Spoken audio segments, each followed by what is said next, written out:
কি ভাবছো রেডি সেডি হয়ে কোথায় যাচ্ছি? জানো তো কলকাতায় অনেকবারই যাওয়া হয়েছে, বাট কোনোদিনও বড়বাজার যাওয়া হয়ে ওঠেনি। হঠাৎ করে কাকি মা সবাই প্ল্যান করলো চল বড়বাজার যাওয়া যাক, পুজো আসছে, টুকিটাকি কিনাও হয়ে যাবে। যেমনি বলা তার তেমনি কাজ। 6টা ট্রেন ছিল, তার আগে রেডি সেডি হয়ে তোমাদেরকে দেখিয়ে চললাম আমি হাতিরবাড়ি স্টেশনের উদ্দেশ্যে।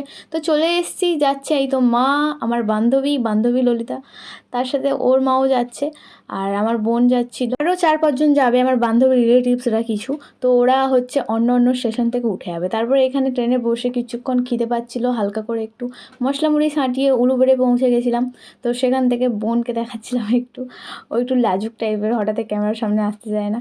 তো তারপর আমরা পৌঁছে গেছিলাম হাওড়া স্টেশনে। ওখানে নেমে একটু স্বস্তি পেলাম, এতক্ষণ বসে বসে সত্যি বলছি পুরো পা ধরে গেছিলো। আর ট্রেন মানে তো একটু ভিড়ভাড়টা হবেই। তো বান্ধবী ক্যামেরার সামনে ঢং দেখাচ্ছিল আমার মতোই। তো এত বড় হাওড়া স্টেশন সত্যি বলছি আমি কোনোদিনও দেখিনি। হাওড়া স্টেশন থেকে বেরিয়েই দেখলাম গঙ্গা মায়ের দর্শন হয়ে গেল। তারপর বড়বাজার পৌঁছে জুয়েলারি টুকিটাকি দেখতে দেখতে কেনাকাটাও হলো। তারপর আমরা বেরিয়ে পড়েছিলাম শাড়ি দেখার উদ্দেশ্যে। শাড়ি দোকানে পৌঁছে মারা কিছু শাড়ি দেখছিল, আর আমরা দেখছিলাম জিমিচু, টিস্যু, এইসব যে ট্রেন্ডিং শাড়িগুলো উঠেছিল সেগুলোই কিছু দেখছিলাম।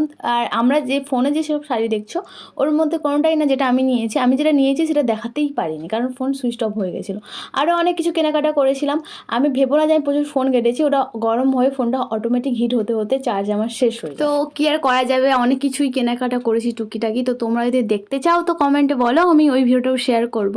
তো আজকের জন্য এতটাই। ফেসবুক থেকে দেখলে ফলো করো, আর ইউটিউব থেকে দেখলে সাবস্ক্রাইব করো। টাটা।